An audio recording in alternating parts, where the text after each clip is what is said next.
At 7:12 that morning, my front door shook so violently that the picture frames on the hallway wall crashed onto the floor. Another blow, even stronger, then another. The entire house trembled. My father's voice exploded from the other side. "Stephanie, I know you're in there.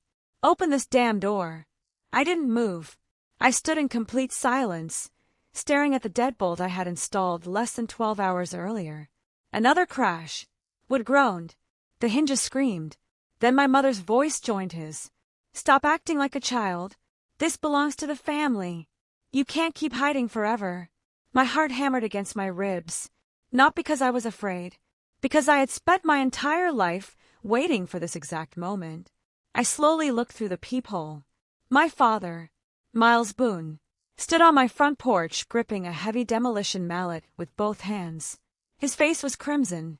The veins in his neck bulged with every breath. Beside him stood my mother, Samantha Boone. She wasn't trying to stop him. She was encouraging him. "Break it." She brought this on herself. My younger brother Jason folded his arms, watching with the same smug smile he had worn since we were children. The smile of someone who had never heard the word no. Miles raised the mallet again. "If you don't open this door, I'm coming through it." The metal head lifted above his shoulder. One swing. That was all it would take. Then, a calm voice echoed behind me. "Let him hit it once. I'd actually prefer that." I turned around. Samuel Hayes stood quietly in my living room. Gray suit, leather briefcase, perfect posture, exactly where I had asked him to be. He looked toward the front door without the slightest hint of concern. "They've already destroyed enough of your life. They might as well pay for the door, too. Despite everything." I smiled. For the first time in 3 months, I wasn't facing my family alone. Samuel adjusted his cufflinks. "It's time." I nodded. My hand reached the lock. Slowly, I turned it. The pounding stopped. Silence swallowed the porch. I opened the door.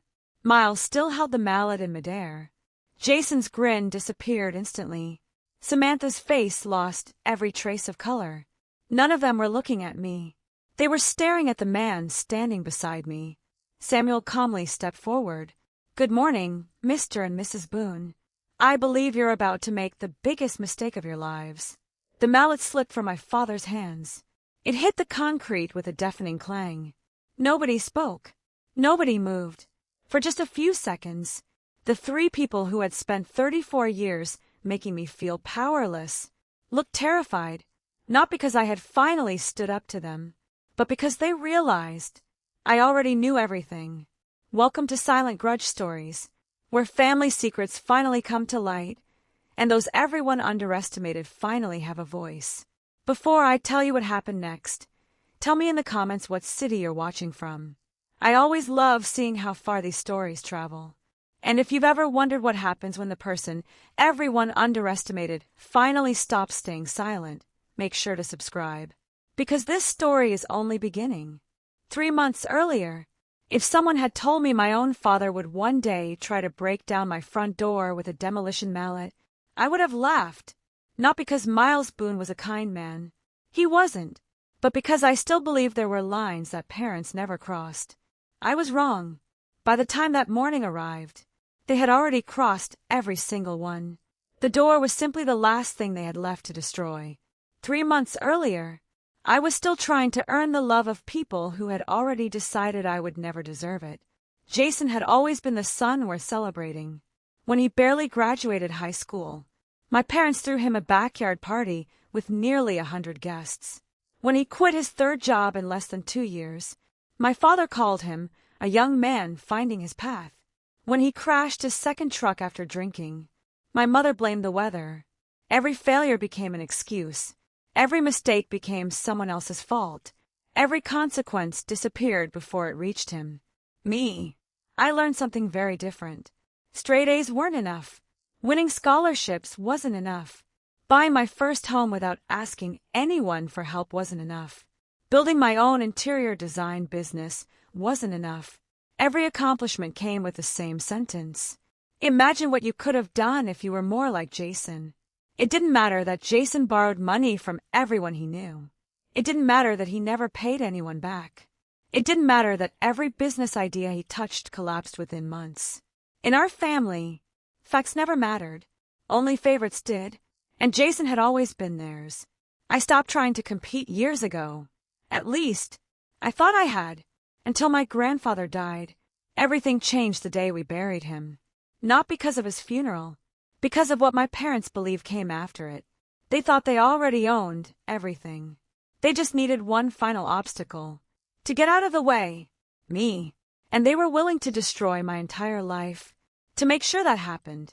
Everything changes after Grandpa Walter's funeral, not because of the will, because of the way my parents look at me. For the first time, they stop pretending. They don't look at me like their daughter anymore. They look at me like the last obstacle standing between them and something they believe already belongs to them. At first, it's subtle, too subtle. My mother suddenly calls every morning. Did you sleep well? Have you been eating? You're working too much. For years, she barely remembers to call on my birthday. Now, she wants to know everything I do. At the time, I mistake it for guilt. I actually believe losing Grandpa changed her. I couldn't have been more wrong. 3 days later, she shows up at my house carrying homemade lasagna. The same woman who spent years telling everyone I couldn't even boil water is suddenly cooking for me. She smiles. I thought you shouldn't be alone. I let her in. That becomes my first mistake. She walks through my living room slowly. Her eyes don't stop on the family photos, or my paintings, or the furniture. They stop on the walls, the windows, the staircase, the hardwood floors. She isn't visiting me. She's inspecting the house. What a shame, she says quietly. What? A place this big? For just one person? I force a smile. I like living alone. She laughs. But families share. Something about the way she says it makes my stomach tighten. Before leaving, she casually asks, You still have all Grandpa's paperwork? The question feels random. I shrug.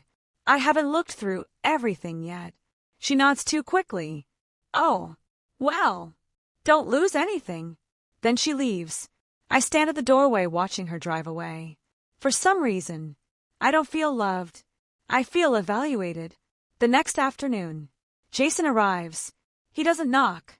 He walks straight inside like he still owns the place. You should really leave your door unlocked. I stare at him. I did lock it. He smiles. You gave Mom a spare key years ago. I completely forgot. He drops onto my couch, looks around, whistles. Nice house. I don't answer. He keeps talking. You know, Dad's been thinking. Whenever Jason says Dad's been thinking, it actually means Dad already decided. You don't need a house this size. I look at him. And you should sell it. The sentence lands so casually, as if he's suggesting I repaint the kitchen. I just inherited it. So I'm not selling. He laughs. Not because the conversation is funny, because he genuinely believes my opinion doesn't matter. You've always been emotional. Dad knows what's best. There it is. The sentence I've heard my entire life. Dad knows best, even when he doesn't. Jason stands, walks toward Grandpa's old bookshelf, runs his fingers across the wood. I'll probably take this. I blink. What? Grandpa always knew I liked it. No, he didn't. Jason smiles again. That same smile. The one that always appears right before something gets taken from me. I'll come back for it. He leaves, without asking, without saying goodbye, as if the decision has already been made. That night, I call Claire. She listens quietly while I tell her everything. When I finish, she doesn't answer immediately. Instead, she asks one question. Steph, when was the last time your parents wanted something from you without asking for something else too? Silence. I try to think. Birthdays? No. Christmas? No. Graduation? Definitely not. The answer never comes. Claire sighs. I don't think they're checking on you. I think they're checking on the house. I immediately defend them. They're not like that. She doesn't argue. She simply says, I hope you're right. I hang up. But I can't sleep, because her words keep repeating inside my head. Checking on the house, not checking on me. The following weekend, Dad finally comes. Miles Boone never wastes time pretending. He doesn't bring food. He doesn't bring flowers. He doesn't even ask how I'm doing. He walks through the front door, looks around, and says, "We need to talk." Not, "How have you been?" Not, "Are you okay?" Just, "We need to talk." He walks through every room, hands behind his back, like a man inspecting property before signing papers. Finally, he stops inside Grandpa's workshop. His eyes settle on the old workbench. "You'll never use any of this." I gently run my hand across the worn wood. "I might." "No, you won't." His voice is cold, certain. "The house is too much responsibility for you." I feel something inside me crack. Not anger. Not yet. Just disappointment. "You've been here less than 5 minutes, and you've already decided what I can handle." He turns toward me. "I'm your father. I've been making decisions for you your whole life." I look him straight in the eyes. And that's exactly the problem. The room goes silent. His expression hardens. For just a second, I see something I've never seen before. Not disappointment. Not frustration. Fear. Then it's gone. He forces a smile. Pats my shoulder. "We'll talk again soon. I'll give you time to think." About what? He never says. He simply leaves. I watch his truck disappear down the road. Something feels wrong now. Not uncomfortable. Not strange. Dangerous. Because for the first time, my parents aren't trying to control my choices. They're trying to control what Grandpa left behind. And deep down, I realize something even worse. They aren't asking anymore. They're preparing to take it. The next morning, I do something I should have done the day Grandpa died. I start opening every box he left behind. Not because I'm looking for money, or a will, or hidden documents. I just want to feel close to him again. His workshop still smells like cedar. His old reading glasses are still sitting beside the radio. Even the coffee mug he used every morning hasn't moved. For a few minutes, I forget everything my parents have been doing. Then I find something strange. One drawer is empty. Completely empty. Grandpa never left drawers empty. Every screw, every receipt, every tiny handwritten note always had its place. I kneel beside the cabinet, run my hand underneath it. Nothing. Someone has already been here. A chill runs through my body, because I know it wasn't me. That afternoon, my phone rings. Mom. Again. "Hi, sweetheart. I was thinking, maybe your father and Jason could come by tomorrow. They want to help organize Grandpa's things." Help. That word almost makes me laugh. No. Silence. "What do you mean, no?" "I mean exactly that. We can handle it together." "There is no we." Her voice changes instantly. The warmth disappears. "Stephanie, don't make this difficult." "I already said no." She hangs up without another word. Less than 20 minutes later, Dad calls. I let it ring. Then again. And again. 7 missed calls. Finally, a message appears. "We need access to the workshop." Not, "How are you?" Not, "Can we come over?" Just, "We need access." Need. Not want. Need. For the first time, I stop asking myself why. I start asking what they're so desperate to find. The answer comes sooner than I expect. The following afternoon, I leave the house to meet Claire for lunch. I'm gone less than 45 minutes. When I pull back into my driveway, Jason's truck is parked across the street. Empty. My stomach drops. I rush to the front door. Nothing looks broken. I unlock it, walk inside. Everything seems normal. Until I reach Grandpa's workshop. Every drawer is open. Boxes have been moved. Shelves are crooked. Someone searched the room. Not carefully. Frantically. I grab my phone. Call Jason immediately. He answers on the second ring. "What? Were you inside my house?" He laughs. "I have no idea what you're talking about. I saw your truck." So answer the question." Another laugh. "You've always had quite an imagination." Click. He hangs up. I stand there, looking at the mess. trying to convince myself I'm overreacting. Then I noticed something else. The small brass key Grandpa always kept hanging beside the workbench is gone. Just the key. Nothing else. Who breaks into a house to steal a single key? That night, I can't stop thinking about it. Around 11, Claire calls. You sound scared. I think someone was inside. You think? I know. She doesn't hesitate. Change your locks. I look toward the front door. It feels extreme. No. It feels overdue. The next morning, I hire a locksmith. By noon, every lock on the house has been replaced. Every single key. Gone. For the first time since Grandpa died, I finally feel safe. The feeling lasts almost 3 hours. At 3:17 p.m., someone starts pounding on the front door. Not knocking. Pounding. I open it. Dad. Mom. Jason. Miles doesn't even say hello. He holds out his hand. Give me the new keys. I blink. What? You changed the locks. Yes. You should have told us. I stare at him. Why? So we could have copies. I almost laugh. No. His jaw tightens. This house has always been open to family. It still is. Just not whenever you decide to walk in. Jason steps forward. You seriously don't trust us? The question is so absurd.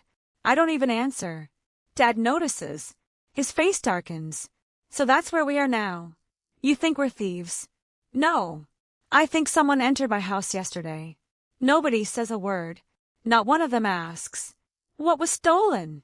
Or, are you okay? Instead, Dad quietly asks, what exactly is missing?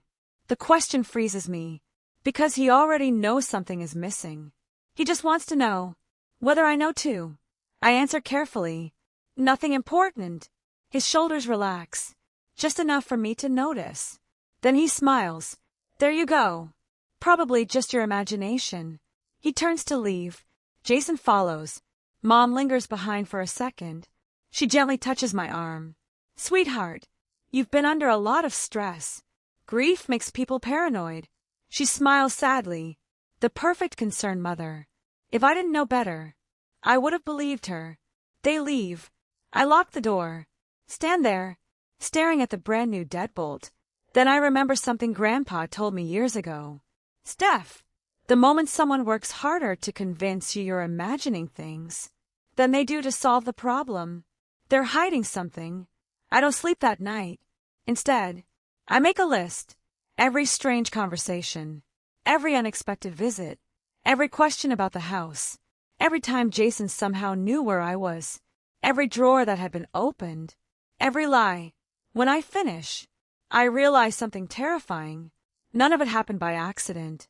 It was a plan that started long before Grandpa died. And somehow, I was the last person to realize it. The next morning, I stopped trusting my instincts. I start trusting evidence. If my family is hiding something, then every answer is somewhere inside this house. I begin where Grandpa always told me to begin. His workshop. For hours, I go through folders, tax returns, insurance papers, old receipts, property records. Nothing. By sunset, my eyes burn. My back aches. I'm ready to quit. Then I notice something that doesn't belong. A tiny scratch. Inside the bottom drawer. Perfectly straight. Too clean to be accidental. I kneel down. Run my fingers across the wood. The panel moves. Barely. My pulse quickens. I push harder. A false bottom slides open. Inside, there isn't money. There isn't jewelry. There isn't another will. Just one sealed envelope. My name is written across the front. In Grandpa's handwriting. Stephanie. My hands begin to shake. Not from excitement. From fear. Because Grandpa never left personal letters. He always believed important conversations should happen face to face. Unless he knew he wouldn't be here. I carefully open it. One folded page. One key. And one business card. The card belongs to someone I've never met. Samuel Hayes. Attorney at law. Nothing else. I unfold the letter. The first sentence steals the air from my lungs. If you're reading this, your parents have already started. I read it again. Then again, my heartbeat pounds inside my ears. How could he possibly know? I keep reading. They won't come for the money first. They'll come for your confidence. If they can convince you that you're incapable, you'll hand them everything without a fight. My vision blurs, because that's exactly what's been happening. Every visit, every insult, every criticism, every reminder that I wasn't good enough. None of it was random. Grandpa saw it years ago. The next paragraph is even worse. Do not confront them. Not yet. The moment they realize you know the truth, they'll become dangerous. Dangerous. The word sits there. Heavy. Permanent. I finish the letter. Then read it one more time. At the bottom, Grandpa wrote only one final instruction. Trust Samuel. Nothing else. No explanation. No address. Just those 2 words. I look at the business card again. My phone is already in my hand. I dial the number. 3 rings. A calm voice answers. Samuel Hayes. For a second, I can't speak. Then I whisper. My name is Stephanie Boone. Silence. Not confused silence. Expected silence. Finally, he says, I've been waiting for your call. Every hair on my arm stands up. You know who I am. I knew your grandfather. He told me this day would come. My knees weaken. I sit down on the workshop floor. He knew they would do this. A pause. Then, he hoped he was wrong, but he prepared in case he wasn't. Tears sting my eyes. Not because Grandpa is gone, because even after his death, he is still protecting me. Samuel speaks again. I don't want to discuss this over the phone. Can you meet me tomorrow morning? Yes. Come alone. Don't tell anyone. And Stephanie. My grip tightens around the phone. Yes. If they've started searching your house, you're much further into this than you realize. The line goes dead. I don't move. I just stare at Grandpa's letter. Then, I hear something outside. An engine. I slowly pull back the curtain. Dad's truck, parked across the street. The headlights are off, but I know he's inside, watching, waiting. My breathing becomes shallow. Has he been there the whole time? Or did he somehow know I found something? Then another vehicle pulls in behind him. Jason. Neither of them gets out. They simply sit there, looking toward my house. Toward me. For nearly 15 minutes. I don't turn on a single light. I don't make a sound. Eventually, both trucks drive away. Only then do I lock every window, close every curtain, and hide Grandpa's letter inside my jacket. I barely sleep. The next morning, I leave before sunrise. I check my mirrors every few seconds. No trucks, no headlights, no Jason, no Miles. Still, I take 3 different turns before driving to Samuel's office. The building is old, quiet, nothing like the flashy law firms downtown. Inside, everything smells like polished wood and old books. The receptionist smiles. You must be Miss Boone. I freeze. She already knows. Without asking my name, she leads me down the hallway. Samuel is waiting, not behind his desk, standing, as if he has been expecting me for years. He doesn't shake my hand. He doesn't introduce himself. He simply looks at Grandpa's letter in my hands and quietly says, I was afraid they'd push things this far. He gestures toward the chair across from him. Sit down, because what I'm about to show you is the real reason your father wants that house. I sit. My heart pounds. Samuel slowly unlocks an old steel filing cabinet beside his desk.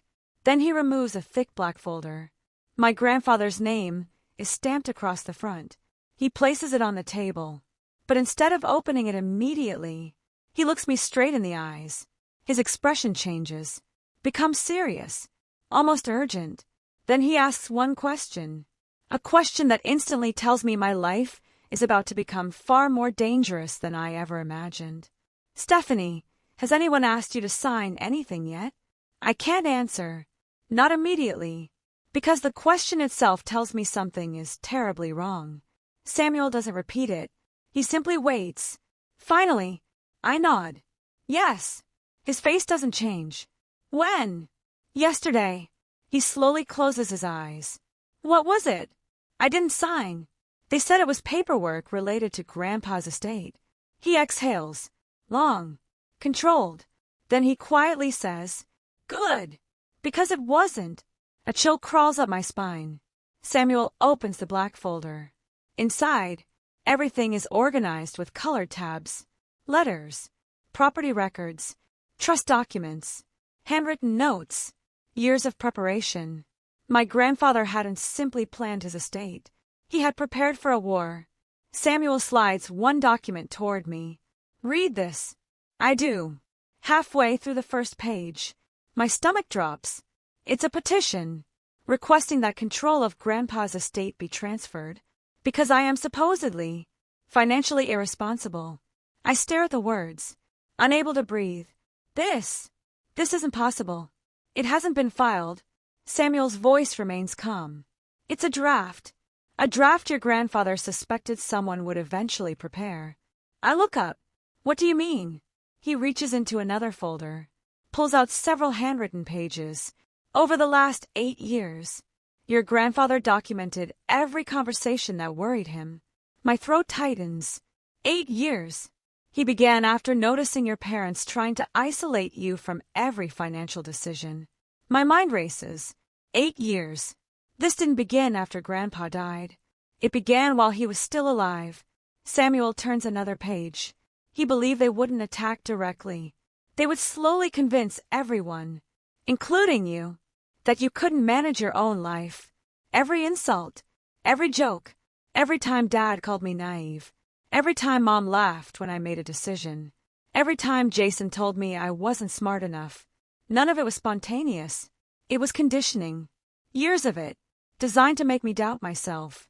Samuel quietly says, "Confidence is much easier to steal than property." The words hit harder than anything else. Because they are true. How many dreams had I abandoned? Simply because my parents convinced me I wasn't capable? How many opportunities had I walked away from? Because Jason said I'd embarrass myself? How much of my life had never actually been mine? I don't notice the tears until one lands on the document. Samuel waits. He doesn't interrupt. After a minute, I finally ask, "So why now?" He leans back. "Because your grandfather is gone. And you're alone." "No." I whisper. "I thought I was." Samuel gives me a small smile. "That's exactly what they wanted you to believe." He reaches for another file. This one is much thinner. Only 4 pages. He places it in front of me. "This is what they're really after." I open it. It's not about the house. Not entirely. It's everything. The house, Grandpa's investments, rental income, business shares, land. Every major asset sits inside a trust. One condition immediately catches my attention. Primary beneficiary, Stephanie Boone. I blink. "Everything." Samuel nods. "Everything." I shake my head. My parents said Grandpa divided everything equally. He didn't. They lied. Silence. The room suddenly feels much smaller. They've known this for years. My heartbeat becomes deafening.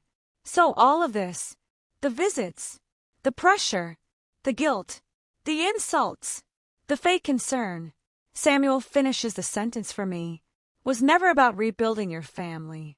It was about breaking you. I can't speak, because deep down, I've known it for days. I just didn't want it to be true.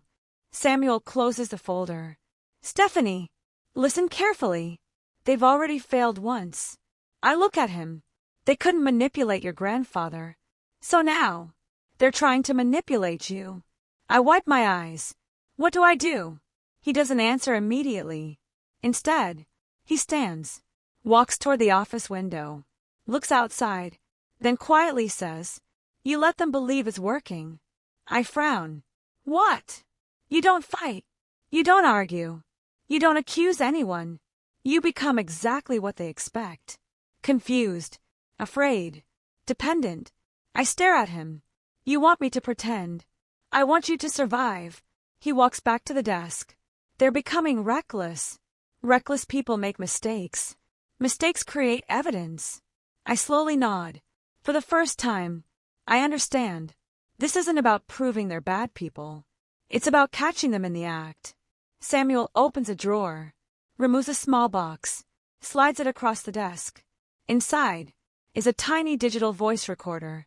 They'll eventually tell you exactly what they're planning. You just have to let them talk. I pick it up. It's so small. It disappears inside my hand. I've never lied to my parents. Samuel looks directly into my eyes. They've been lying to you your entire life. I slip the recorder into my purse. Take one last look at Grandpa's letter. Then stand. As I reach the office door, Samuel speaks one more time.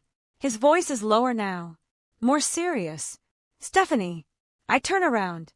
They're running out of time. So are you. What does that mean? He hesitates. Only for a second. Then, they've already contacted someone. My stomach twists. Who? He doesn't answer. Instead, he slides a business card across the desk. One name. One title. Richard Coleman, real estate closing attorney. I stare at the card, confused. I've never met him. Samuel's expression hardens. I know, but according to the information your grandfather left me, Richard Coleman believes you'll be signing away everything you own. Next Tuesday, the room falls silent. My blood runs cold, because today is only Thursday. That means someone has already scheduled the day my entire life is supposed to be stolen, without ever asking me if I plan to be there. I don't go home right away. I sit inside my car, staring at Richard Coleman's business card. Next Tuesday, 5 days. Someone has already chosen the day I'm supposed to lose everything. Without my knowledge, without my permission, without my signature. Or, at least, that's what they think. I grip the steering wheel until my fingers hurt. For the first time, I'm not asking myself if Samuel is right. I'm asking myself, how many people are already involved? When I finally pull into my driveway, my chest tightens. Dad's truck, Mom's SUV, Jason's pickup, all three are parked outside my house. Nobody told me they were coming. They didn't need to. Apparently, they still believe this is their house. I slip the voice recorder into my pocket, take one slow breath, and walk inside. The front door is unlocked. I know I locked it before leaving. My pulse spikes. I step inside. Voices, laughter, the smell of fresh coffee. For one surreal moment, it feels like I'm the guest. My mother is standing in my kitchen, using Grandpa's favorite coffee mug. Jason is sitting in my living room, his boots on my coffee table. Dad is in the hallway, holding a tape measure, measuring the walls. Nobody even looks surprised to see me.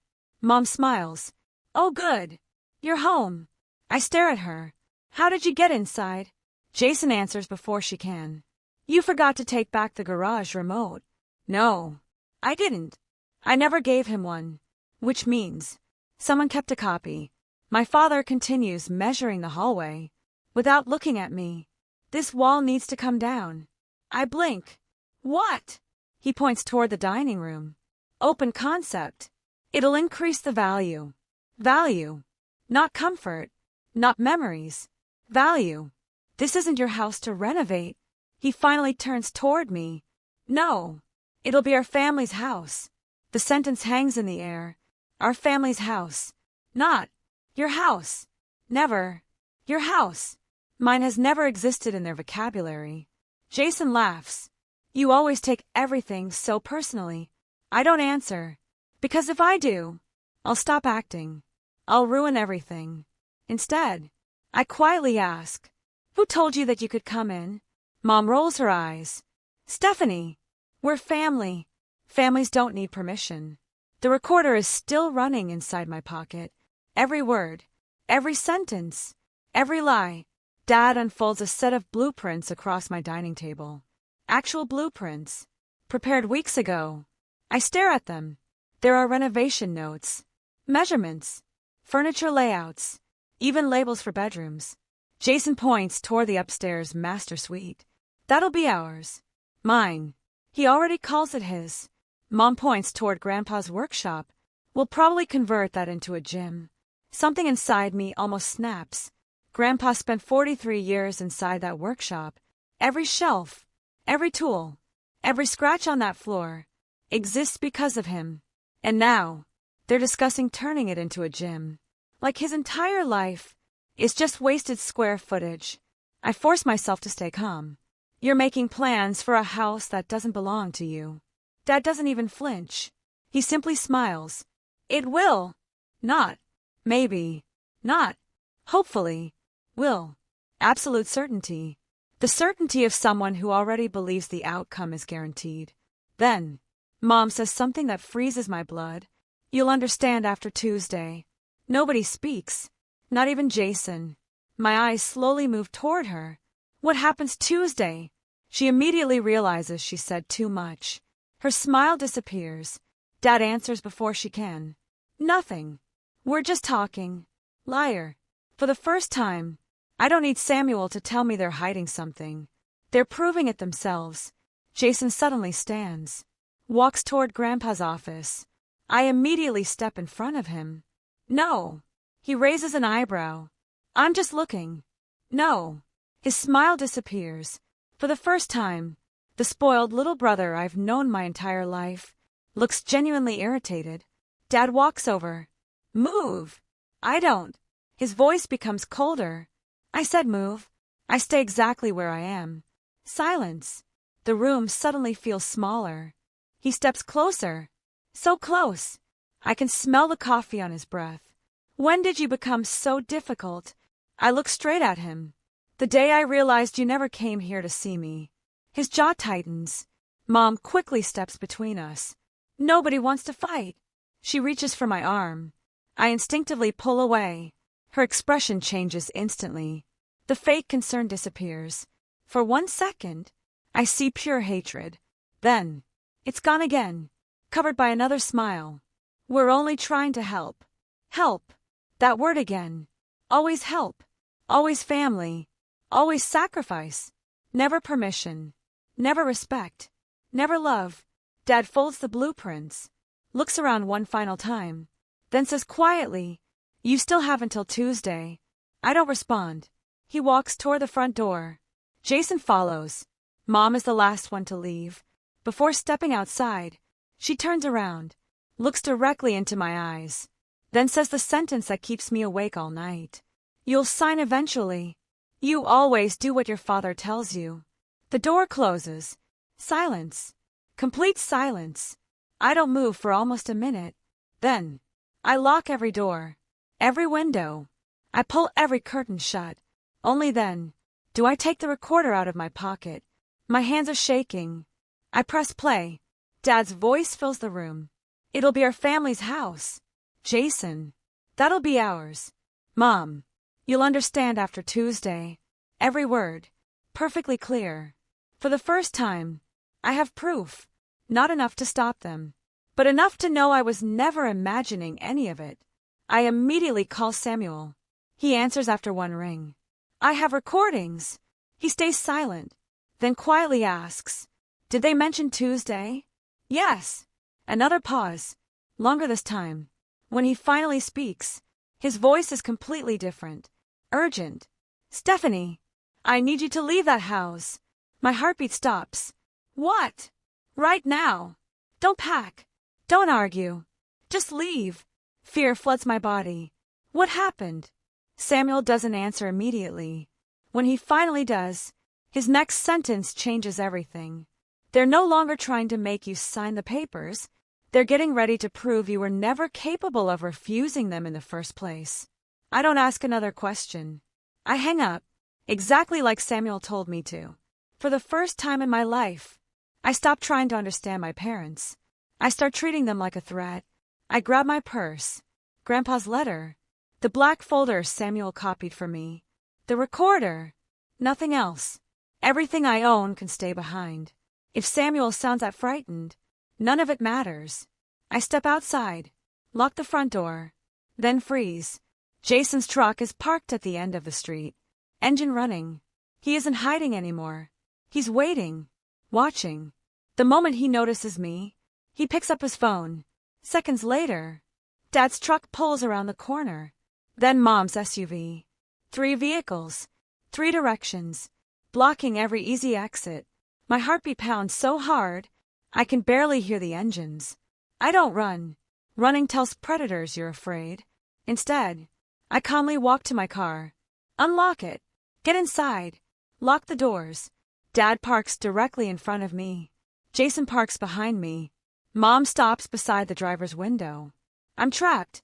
Miles gets out first. His face is calm. Too calm. Like someone who's already won.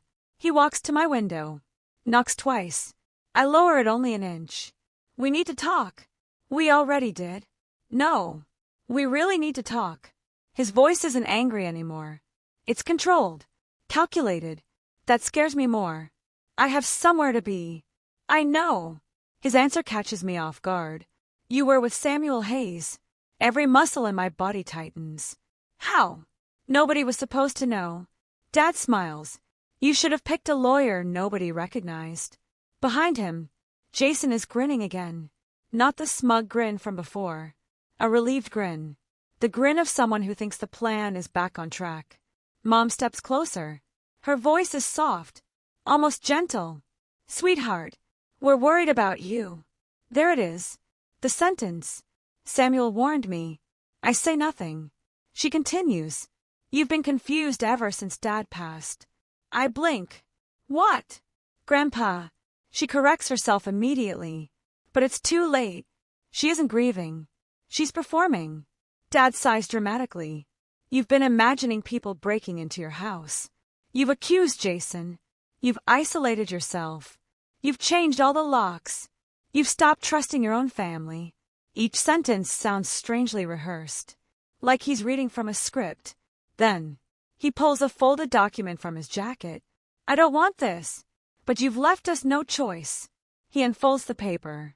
Across the top, I read 3 words. Emergency evaluation request. My blood turns to ice. Dad quietly says, we're asking the court to order a psychiatric evaluation. I stare at him, unable to breathe. What? Mom's eyes instantly fill with tears. Fake tears. We're doing this because we love you. Jason lowers his head, pretending to look devastated. You need help, Steph. Every piece suddenly falls into place. The comments about paranoia. The constant reminders that I was emotional. The questions about my stress. The concern. The pity. It wasn't manipulation for my benefit. It was preparation. They weren't trying to convince me I was unstable. They were building a case to convince everyone else. Dad continues speaking. If the court determines you're unable to manage your affairs, we'll protect everything until you recover. Protect. That word again. Always protect. Always help. Always family. Never theft. Never control. Never greed. I slowly look at each of them. My own parents. My own brother. Standing together. Trying to erase me while I'm still alive. Then something unexpected happens. I smile. Just a little. Dad notices immediately. His confidence falters. What are you smiling about? I finally speak. Very quietly. You made one mistake. His forehead wrinkles. What mistake? You came here together. Silence. Mom looks at Dad. Jason looks at Mom. None of them understand. Not yet. I slowly raise my phone. Press one button. The screen lights up. A recording begins to play. Dad's own voice echoes across the quiet street. It'll be our family's house. Jason. That'll be ours. Mom. You'll understand after Tuesday. Their faces drain of color. I stopped the recording. I'm sure a judge would love hearing that. Right before reading your petition. Nobody moves. For the first time since Grandpa died, they don't have an answer. Dad's calm expression finally cracks. He lunges toward the car door. Give me that phone. I hit the lock button. Click. Too late. His fist slams against the window, so hard. The glass vibrates. People begin opening their front doors. A curtain moves across the street. An elderly neighbor steps onto her porch. Another door opens. Then another. Dad notices. He slowly lowers his hand. The perfect father mask returns. He forces a smile. Laughs awkwardly. As if this has all been a misunderstanding. But it's too late. The neighborhood has already seen enough. Mom whispers. Miles. We need to go. He ignores her. He keeps staring at me, not with anger anymore, with desperation. Because for the first time, he realizes something has changed. I'm no longer the daughter who apologizes. I'm no longer the daughter who stays quiet. I'm no longer alone. Then my phone rings. Samuel. I answer immediately. I just sent the judge everything. I frown. What? The recordings. The affidavits. Your grandfather's letters. The surveillance photos. Surveillance photos. Before I can ask, Samuel says something that makes my entire body go numb. Stephanie, I think it's time you knew. Your grandfather wasn't the only one documenting your parents. I don't respond. I can't. My eyes remain locked on my parents standing outside my car. Samuel's words echo inside my head. Your grandfather wasn't the only one documenting your parents. What does that even mean? I whisper. Who else? Samuel answers immediately. The neighbor across the street. I look up, directly at the elderly woman standing on her porch. Mrs. Eleanor Brooks, 76 years old, widowed, retired schoolteacher. She has lived across from Grandpa for almost 30 years. She waves at me, very slightly. Then Samuel says something I never expected. Your grandfather gave her one set of instructions. If anything ever happened to him, watch the house. I feel tears burning behind my eyes. Even after his death, Grandpa had surrounded me with people who cared. While I spent my entire life chasing love inside my own family, he quietly built one outside of it. Samuel continues. For the past 11 weeks, Mrs. Brooks has documented every visit, every argument, every threat, every time Jason entered the property, every time Dad measured the house, every time Mom arrived when she knew I wasn't home. Everything. My father suddenly pounds on the window again. Who are you talking to? I don't answer. He points at my phone. Hang up. I smile. No. His face twists with rage. Then, red and blue lights appear at the end of the street. One police cruiser. Then another. My father's expression changes instantly. He turns toward the road, confused. The officers park behind Jason's truck. Neither of them rushes. Neither of them reaches for a weapon. They simply step out and begin walking toward us. Dad forces a laugh. This is ridiculous. We're having a family conversation. One officer calmly asks, Mr. Boone? Yes. We received a report involving attempted forced entry, intimidation, and ongoing harassment. Dad immediately points at me. My daughter is mentally unstable. She's been imagining things. The officer doesn't even look at me. Instead, he opens a folder already in his hands. I've reviewed the evidence submitted this morning. Evidence? Dad blinks. What evidence? The officer calmly begins listing it. Audio recordings, video surveillance, photographs, witness statements, copies of threatening text messages, property access records, and written documentation dating back several years. My father's face goes white. Several years. He slowly turns toward me. What have you done? I finally step out of the car. For the first time, I don't feel small standing in front of him. I feel free. I didn't do anything. You did. The second officer walks toward Jason. Sir, I'm going to ask you one question. Were you inside this property without the owner's permission last Thursday? Jason laughs nervously. No. The officer nods once, then holds up a printed photograph. Jason, walking through my backyard. Time-stamped. Clear as daylight. His smile disappears. Mom grabs Dad's arm. Miles! Say something. He can't, because every lie they've prepared is collapsing one after another. The first officer turns toward me. Miss Boone, would you like to make a formal statement today? I look at my parents. For 34 years, I always worried about protecting them, protecting their image, protecting their feelings, protecting the family. Today, I choose myself. Yes. Dad suddenly steps forward. Steph. His voice changes. Soft, broken, almost pleading. Don't do this. The sentence almost makes me laugh. Not because it's funny, Because it's the first time in my entire life he asks me not to do something. Instead of ordering me, I quietly answer, "You should have said that before you picked up the mallet." Silence. Complete silence. The neighbors are watching. The officers are watching. Even Jason can't look at me anymore. Mom begins crying. Real tears this time. Not because she's sorry, because she knows they've lost. The first officer asks Dad one final question. "Mr. Boone, were you attempting to force entry into this residence this morning?" Dad looks at the broken expression on Mom's face, at Jason, at the mallet lying on the driveway. Then, without saying a single word, he lowers his head. That is all the answer anyone needs. 3 weeks later, I unlock the front door. For the first time, I enter the house without checking over my shoulder, without listening for trucks outside, without wondering who might have copied another key. The silence doesn't feel lonely anymore. It feels peaceful. Grandpa's workshop remains exactly as he left it. The smell of cedar, the old radio, his reading glasses. Nothing has changed. Except me. Samuel visits that afternoon. He places one final envelope on the kitchen table. The court finalized everything. I don't open it immediately. I already know. He smiles. "You won." I shake my head. No. My grandfather did.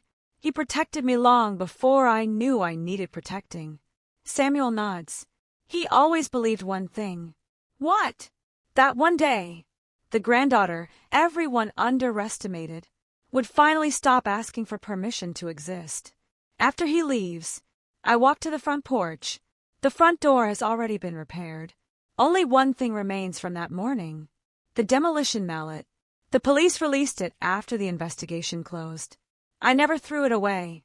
Instead, I placed it beside Grandpa's workshop, not as a reminder of what my parents tried to destroy, but as proof that the hardest thing they ever hit was never the door. It was the moment I stopped being afraid of them. Because the day my father raised that mallet, he thought he was breaking into my house. He never realized he was breaking the last bit of control he would ever have over my life.